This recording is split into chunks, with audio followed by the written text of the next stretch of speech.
भारत सरकार द्वारा समाज के गरीब तबके, शोषित वर्ग, मध्यम वर्ग और युवा वर्ग, ऐसे कई लोगों के लिए कई सारी कल्याणकारी योजनाओं का क्रियान्वयन किया जा रहा है। अंडमान निकोबार द्वीप समूह में भी समाज कल्याण विभाग की ओर से सरकार की इन योजनाओं का भली भांति क्रियान्वयन किया जा रहा है। आमने सामने के इस कार्यक्रम में आज हम बात करने के लिए अपने स्टूडियो में आमंत्रित किए हैं समाज कल्याण निदेशक डॉक्टर नितिन शाक्या जी को। डॉक्टर नितिन जी, आपका हमारे कार्यक्रम में बहुत बहुत स्वागत है। सबसे पहले तो हमें ये बताइए कि सामाजिक सुरक्षा की दिशा में सरकार की जो भी योजनाएं हैं उसका क्रियान्वयन अंडमान निकोबार द्वीप समूह में किस तरह किया जा रहा है? अंडमान निकोबार में जो हमारे सेक्शन ऑफ द सोसाइटी हैं जो कहीं ना कहीं डेवलपमेंट में पीछे छूट गए थे, जैसे ओबीसीज हैं, एसटीज हैं या सीनियर सिटीजन्स हैं, ओल्ड एज सिटीजन्स हैं, तो उनके डेवलपमेंट के लिए डिफरेंट स्कीम्स कंडक्ट करी जा रही हैं। ओल्ड एज होम्स हैं, स्कॉलरशिप्स स्कीम्स हैं। इसका मेन क्रक्स है वो ये है कि सोशल जस्टिस प्रोवाइड किया जाए। हमारा जो संविधान है, स्पेशली जो हमारा प्रीएम्बल है और directive principles of state policies है, वो कहता है सोशल जस्टिस, जो पूरी सोसाइटी है उसमें इक्वालिटी आए और कोई भी सेक्शन ऑफ द सोसाइटी वो पीछे ना रहे। इसमें OBCs, STs, old age persons, manual scavengers, दिव्यांगजन, इन सबको जब हम मिल के साथ चलेंगे तभी सोसाइटी का डेवलपमेंट हो सकता है, तभी इंडिया का विकास हो सकता है। बहुत अच्छी बात बताई आपने कि देश के विकास करने में इनका भी बहुत बड़ा योगदान है। अगर हम बात करें कि जो सामाजिक सुरक्षा जो योजनाएं हैं, वृद्धजन हैं, दिव्यांगजन हैं, छात्र वर्ग है, विधवा लोग हैं, बेसहारा लोग हैं, इनके लिए भी कई सारी योजनाएं जो चल रही हैं, तो इसका लाभ उन तक कैसे पहुंचाया जा रहा है? देखिए, जो हमारे ओबीसीज हैं, ओबीसीज अगर हम कंसिडर करें कि ऑल जो पॉपुलेशन है हमारी अंडमान निकोबार की वो 4 लाख के करीब है और ओबीसीज की पॉपुलेशन 1.64 लाख है, तो उसके अकॉर्डिंग इनको यहाँ रिजर्वेशन दिया गया है। 38% का रिजर्वेशन दिया गया है। जो हमारे डिफरेंट बाथूस हैं, मोपलास हैं, लोकल प्री 1942 बोर्न हैं, जो सेटलर्स हैं, बंगालीज पोस्ट 42 या कैरेंस हैं, इन सबको मिला के 38% का रिजर्वेशन दिया गया है। और अगर स्कॉलरशिप्स देखें तो इन्हें प्री मैट्रिक स्कॉलरशिप दी जाती है पीएम यशस्वी नाम से, जो कि 9-10th के स्टूडेंट्स को दी जाती है और इसमें इनकम क्राइटेरिया 2.5 लाख से कम की फैमिली इनकम होनी चाहिए। स्कॉलरशिप का अमाउंट 4,000 के करीब रहता है और पिछले गत वर्ष में हमने 41 लाख के अराउंड जो अमाउंट है उसको यूटिलाइज़ किया इस स्कॉलरशिप में। दूसरी स्कॉलरशिप ओबीसीज़ की है पोस्ट मैट्रिक स्कॉलरशिप, जो कि 12th के बाद दी जाती है। ये जो पोस्ट मैट्रिक स्कॉलरशिप 11th और 12th के लिए दी जाती है, जो कि 2.5 लाख इनकम जो उनकी बिलो है फैमिली इनकम, उन लोगों को दी जाती है और इसका अमाउंट होता है 5,000 से लेके 20,000 तक। और साथ में हायर स्टडीज़ के लिए भी स्कॉलरशिप दी जाती है जिसका अमाउंट 10,000 पर एनम तक होता है।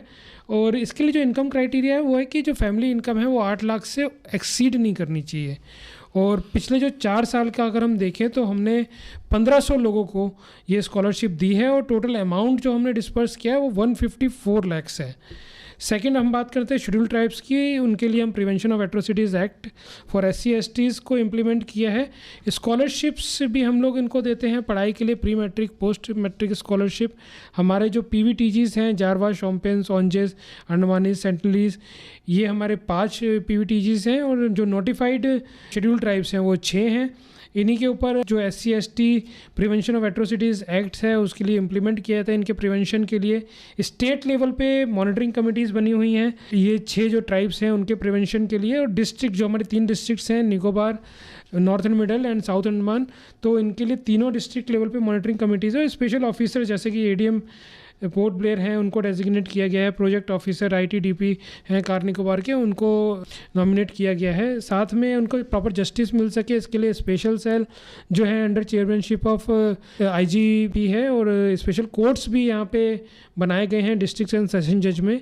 साथ ही साथ स्पेशल पब्लिक प्रोसिक्यूटर्स हैं अंडमान निकोबार एडमिनिस्ट्रेशन के, ताकि इनको जस्टिस प्रोवाइड किया जा सके। और ये 41 cases prevention of atrocities acts के अभी चार्जशीट फाइल करी जा चुकी है। साथ ही अगर हम स्कॉलरशिप की बात करें तो इनको प्री मैट्रिक और पोस्ट मैट्रिक स्कॉलरशिप दी जाती है। प्री मैट्रिक जो 9-10th के बच्चे हैं तो उनको डे स्कॉलर्स को 225 रुपीज़ पर मंथ प्लस 750 रुपये पर एनम। जो हॉस्टलर्स हैं उनको 350 रुपये पर मंथ और 1,000 रुपये पर एनम दिया जाता है। और इसके लिए इनकम क्राइटेरिया है कि जो फैमिली इनकम है वो 2 लाख से कम होनी चाहिए, जबकि पोस्ट मैट्रिक स्कॉलरशिप जो STs को दी जाती है उसमें फैमिली इनकम जो है उसकी जो लिमिट है वो 2.5 लाख है, 2.5 लाख से कम होनी चाहिए। जो 11th और 12th के बच्चे हैं उनको 230 रुपये पर मंथ और हॉस्टलर्स को 380 रुपये पर मंथ दिया जाता है। और अगर एसटी का जो स्टूडेंट है वो अगर बैचलर डिग्री कर रहा है तो उसको 300 रुपये दिया जाता है, हॉस्टलर्स को 820 रुपये पर मंथ। प्रोफेशनल डिग्रीज़ के लिए काफ़ी डिमांड होती है स्टूडेंट्स को, क्योंकि उनका खर्चा ज़्यादा होता है, तो उसमें 550 रुपये पर मंथ और हॉस्टलर्स को 1200 रुपये पर मंथ दिया जाता है। नशाखोरी एक प्रमुख समस्या है और नशे की लत के कारण और नशा करने के कारण जो है ये घर परिवार भी तबाह हो जाते हैं। तो ऐसे में इन समस्याओं से निपटने के लिए किस तरह के प्रयास हो रहे हैं? देखिए, इसके लिए नेशनल लेवल पे ही national action plan on drug demand reduction एक रन किया जा रहा है। नशा मुक्त भारत का अभियान है वो रन किया जा रहा है। हमारा पूरा अंडमान को 3 डिस्ट्रिक्ट में रखा गया है, तो तीनों डिस्ट्रिक्ट में हमने IRCA integrated rehabilitation centre for addicts हमने इस्टेब्लिश किए हैं, जो कि वहाँ के डिस्ट्रिक्ट कलेक्टर जो हैं डीसीज हैं वो मॉनिटर करते हैं। और साथ में हमारे पास एक हेल्पलाइन है 112 जिस पे कॉल करके इमीडिएट हेल्प भी ली जा सकती है। हमारा जो हमारा विभाग है उसने पिछले गत वर्ष करीब 70 के करीब अवेयरनेस कैंपेन्स रन करे हैं नशा मुक्ति के लिए, और आने वाले जो साल है उसमें हमने 100 इस तरह के प्रोग्राम्स ऑर्गेनाइज करने जा रहे हैं डिफरेंट स्कूल्स में, डिफरेंट कॉलेजेस में। और साथ में हम लोगों ने नव चेतना एक स्कीम है जिसमें हम लोग स्कूल के टीचर्स को हम लोग ट्रेन कर रहे हैं ताकि वो बच्चों को आइडेंटिफाई कर सकें अर्ली स्टेज पे और उनका रिहेबिलिटेशन कर सकें। दिव्यांगजनों के लिए किस तरह की कार्रवाई हो रही है कि हमारे जो दिव्यांग है वो कभी भी अपना आप को असहाय ना समझे? जी, दिव्यांगजन जो हैं वो उनमें टैलेंट की कमी नहीं है, बस हमारे को कोशिश करनी चाहिए थोड़ा सा उनको सपोर्ट प्रोवाइड करने के लिए। इसके लिए सबसे इम्पॉर्टेंट काम है वो UDID, मतलब उनकी आइडेंटिटी यूनिक होनी चाहिए। वो वाले कार्ड्स उनके लिए हम लोग प्रोवाइड कर रहे हैं। करीब 5000 के करीब हमने उनको कार्ड अभी तक प्रोवाइड करे हैं ताकि डुप्लीकेशन ना हो सके, वो ट्रैक कर सके अपनी एप्लीकेशन को ऑनलाइन और उसका जो यूनिक नंबर है उसके द्वारा उनकी पहचान करी जा सके। साथ में हम लोग उनके लिए डिसेबिलिटी अलाउंस भी देते हैं। इसका अमाउंट रहता है 2500 रुपये पर मंथ जो फाइनेंशियल असिस्टेंस दी जाती है। इसके लिए उनकी जो डिसेबिलिटी का बेंचमार्क है वो 40% होना चाहिए। साथ ही साथ हम लोग उनको गवर्नमेंट जॉब्स में भी रिजर्वेशन देते हैं, 4% तक का रिजर्वेशन उनको प्रोवाइड किया जाता है। स्कॉलरशिप्स भी उनको दी जाती है, प्री मैट्रिक स्कॉलरशिप जो कि 9000 रुपये से 14000 तक की है, पोस्ट मैट्रिक स्कॉलरशिप 10000 से लेके 24000 तक की है, और जो हायर एजुकेशंस हैं वहाँ पे 25000 से लेके 40000 तक की स्कॉलरशिप दी जाती है। एक और इम्पॉर्टेंट चीज़ है कि हमारे पास स्पेशल एजुकेटर्स हैं जो इन स्पेशली एबल्ड चिल्ड्रंस को समझ सकते हैं और उनको स्पेशली तरीके से उनको ट्रेन कर सकते हैं। एक बहुत ही डिफ़िकल्टी चीज़ होती है एक्सेसिबिलिटी की। ये जो हमारे दिव्यांगजन हैं वो किसी गवर्नमेंट ऑफिसेस को एक्सेस कर सकें, उसके लिए हमने कैंपेन जो नेशनल कैंपेन है उसको इम्प्लीमेंट किया, एक्सेसिबल इंडिया कैंपेन, सुगम्य भारत अभियान, जिसमें हमने 72 बिल्डिंग्स को आइडेंटिफाई किया है, जिसमें से 61 बिल्डिंग्स को हम लोग ऑलरेडी स्पेशली एबल जो बच्चे हैं जो लोग हैं उनके लिए एक्सेसिबल कर चुके हैं, जैसे रैंप बनाना हुआ या लिफ्ट की सर्विसेज हुई, इस तरह की सर्विसेज प्रोवाइड कर चुके हैं। साथ में एक एडिप स्कीम हम लोग रन करते हैं जिसमें असिस्टेंस दी जाती है डिसेबल पर्सन्स को परचेज और fitting of aids and appliances, जैसे कि जो आर्टिफिशियल लिम्स हो गए, इस तरह की चीज़ें हम लोग दे सकें। तो हम लोग 27 बेनिफिशरीज़ को आइडेंटिफाई करके पिछले सालों में हम लोग असिस्टिव डिवाइसेस को हम दे चुके हैं। साथ में हमारा एक CRC है, निपमेट के अंडर वो पोर्ट ब्लेयर में काम करता है, जिसके तहत हम लोग स्पेशल थेरेपीज़ प्रोवाइड करते हैं, लेकिन जैसे क्लिनिकल साइकोलॉजी की सर्विसेज हैं या फिजियोथेरेपी सर्विस है, ऑक्यूपेशनल थेरेपी या स्पीच थेरेपी, इन सब चीज़ों को हम लोग प्रोवाइड करते हैं। इसके साथ साथ हम लोग ये भी कोशिश कर रहे हैं कि आगे आने वाले कुछ महीनों में हम लोग जॉब फेयर को आयोजित करें। हमारी बात चल रही है अमेज़ॉन से, प्लस कुछ और प्राइवेट सेक्टर्स हैं। साथ में केरला की एक ऑर्गेनाइजेशन है जो यहाँ पे आके लोग हमारे जो स्पेशली एबल चिल्ड्रन हैं उनको ट्रेनिंग प्रोवाइड करना चाहते हैं और उनके जो बच्चे हैं उनको एम्प्लॉयमेंट प्रोवाइड करना चाहती है। हम लोग सेल्फ हेल्प ग्रुप्स भी बना रहे हैं और जो पूरी सप्लाई चेन होती है किसी भी बिज़नेस की, उसमें इन लोगों को यूटिलाइज़ करेंगे और इनकी सेवाओं को लेंगे और उनको एक इंक्लूसिविटी की एक फीलिंग आएगी कि वो भी समाज के डेवलपमेंट में एक अहम भूमिका निभाते हैं। इनके लिए जॉब फेयर भी लगाने जा रहे हैं? जी, हम लोग कोशिश कर रहे हैं कि अगले 2-3 महीने के अंदर अंदर हम इनके लिए जॉब फेयर लगाएं। अभी हम लोग उनका डेटा ले रहे हैं कि किस एज ग्रुप के जो लोग हैं वो दिव्यांगजन हैं, प्लस उनके डिसेबिलिटीज़ क्या क्या हैं, प्लस उनमें टैलेंट्स क्या क्या हैं, उसके अकॉर्डिंग हम उनको जॉब प्रोवाइड करेंगे। किसी में कोई कमी है या किसी चीज़ की उनकी होनिंग अप स्किल्स करनी है, उन्हें अपनी स्किल्स को डेवलप करना है, तो उसके लिए हम लोग ट्रेनिंग भी प्रोवाइड करेंगे। दिव्यांगजनों के लिए सहायता पहुंचाने के लिए या इनको जो सरकारी योजनाओं का लाभ पहुंचाने के लिए ये इन तक पहुंच सके, ऑनलाइन सेवाएं या इनको कुछ विशेष पहचान पत्र भी इशू किया जा रहा है? जी, इनको यूडीआईडी कार्ड जो है वो हम लोगों ने प्रोवाइड किया है और ऑनलाइन वो लोग ट्रैकिंग कर सकते हैं उसका कि क्या स्टेटस है जब उन्होंने अप्लाई किया है। तो टाइम बाउंड मैनर में ये यूडीआईडी कार्ड इशू किया जाता है और अभी तक 5,000 के करीब हम लोग ये कार्ड इशू कर चुके हैं। जो हम वृद्धजनों की बात करें तो इनके लिए जो सुविधा प्रदान करने के लिए, जैसा कि फरारगंज में आपका एक वृद्धाश्रम है, तो और भी क्या वृद्धाश्रम बनाने की योजना है? जी, दिगलीपुर में हमारा जो सीनियर सिटीजन होम है वो स्टार्ट हो चुका है और यहाँ पे जो फंड एलोकेशन है उसका भी रिवीजन चल रहा है। उसके कंप्लीशन के बाद हम लोग रंगत और जो दूसरे एरियाज़ हैं वहाँ पे भी सीनियर सिटीजन्स के ओल्ड एज होम बनाएंगे। साथ में हम लोग प्राइवेट ऑर्गेनाइजेशन से ही बात कर रहे हैं कि प्राइवेट बॉडीज़ के साथ मिल के हम लोग ओल्ड एज होम बना सकें, क्योंकि हमें ओल्ड एज काफ़ी सारे सिटीजन्स हैं जिनको रिक्वायरमेंट रहती है ओल्ड एज होम्स की। तो डिपेंडिंग ऑन उनका इनकम क्राइटेरिया या किस तरह की वो फैसिलिटीज़ चाहिए तो हम वो प्राइवेट सुविधा भी ले सकें और गवर्नमेंट की भी सुविधा ले सकें।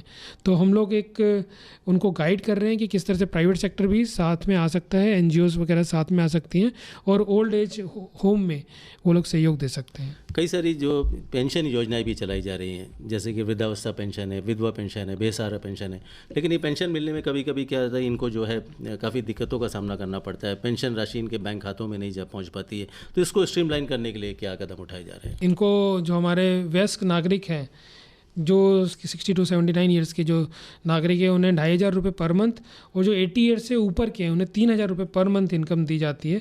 उसका क्राइटेरिया ये रहता है कि उनकी मंथली इनकम जो है 4,000 से कम होनी चाहिए, लेकिन ये जो पेंशन है उनको टाइमली डिलीवर होनी चाहिए।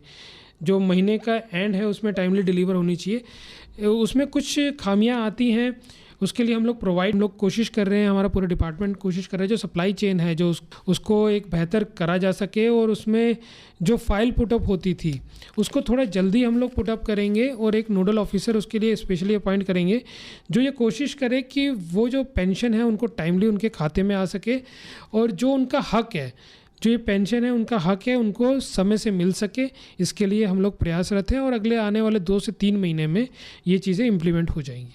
तो मतलब पेंशन की जो भी समस्या है वो समाप्त हो जाएगी और उनको परेशान होने की ज़रूरत नहीं है। जी, आपने जो सहायक आयुक्त के रूप में आपने जब कैम्पबेल बे में अपनी सेवाएं दी थी तो आपने कई सारी इनिशिएटिव वहाँ पर लिए थे जो लोगों के फ़ायदा के लिए, लोगों को बिजी रखने के लिए। तो अब क्योंकि समाज कल्याण विभाग आपके पास में है, तो किस तरह के आप इनिशिएटिव, कुछ नवीन इनिशिएटिव ले रहे हैं ताकि जो हमारे युवा पीढ़ी है वो जो सामाजिक बुराई है, नशाखोरी, इससे दूर रहे, वृद्धजन है वो अपने आप को असहाय ना समझे और हमारे जो लोग हैं वो अपने आप को व्यस्त रखें? देखिए, जो हमारे स्पेशली एबल्ड बच्चे हैं, जो सिटीजन्स हैं स्पेशली एबल्ड, उनके लिए हम लोग जॉब फेयर लगाने जा रहे हैं। साथ में जो ड्रग एडिक्ट्स हैं उनके लिए हम लोग एक मनोरत्ना नाम से कैंपेन रन करने जा रहे हैं ताकि उनकी मेंटल शाइनिंग हो, मेंटल हैप्पीनेस हो उनको, और उनको हम लोग कंटिन्यूसली एंगेज कर सकें किसी ना किसी काम में। जो हमारे सीनियर सिटीजन्स हैं उनके लिए हम लोग बहुत ही इंटरेस्टिंग एक कॉन्सेप्ट लेके आए हैं, हसगुल्ला क्लब।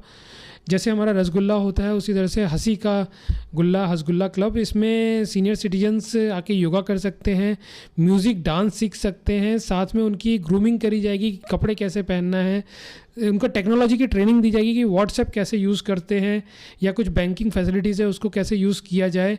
साथ में उनको एंटरप्रेन्योरशिप की भी ट्रेनिंग दी जाएगी कि आप अभी भी आप 60 साल के बाद भी आप कुछ नया बिजनेस स्टार्ट कर सकते हैं।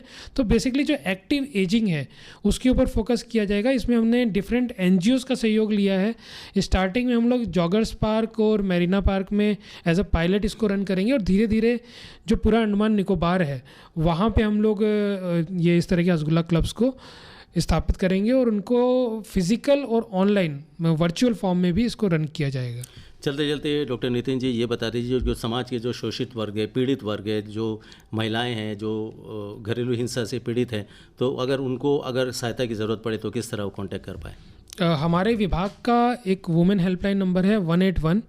कुछ भी दिक्कत होती है, डोमेस्टिक वायलेंस का इशू होता है या डाउरी से रिलेटेड कुछ इश्यूज़ होते हैं या कुछ भी परेशानी होती है वुमेन को, वो 181 पे कॉल कर सकते हैं। वहाँ पे हमारे जो टीम है वो हमेशा अलर्ट रहती है और तुरंत एक्शन लिया जाता है। पुलिस के सहयोग से हेल्थ फैसिलिटीज़ प्रोवाइड करी जाती हैं। अगर उन्हें मेडिकल एड की ज़रूरत है या लीगल एड की ज़रूरत है तो लॉयर्स प्रोवाइड करे जाते हैं।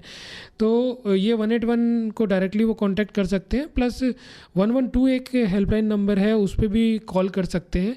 हमारा जो विभाग है उसमें डायरेक्टरेट है जो गोलघर पे, वहाँ पे भी आके अपनी समस्या को वो रिटन में डायरेक्टर के पास दे सकते हैं और तुरंत कार्रवाई करी जाती है। डॉक्टर नितिन शाकिया जी आज आप हमारे कार्यक्रम में हैं और समाज कल्याण विभाग की ओर से जो योजनाएं चलाई जा रही हैं उसके बारे में आपने जानकारी दी ताकि लोगों को इनका लाभ मिल सके और वे जो है इन योजनाओं का लाभ भी उठा सके। एक बार फिर से हमारे कार्यक्रम में आने के लिए बहुत बहुत धन्यवाद। Thank you.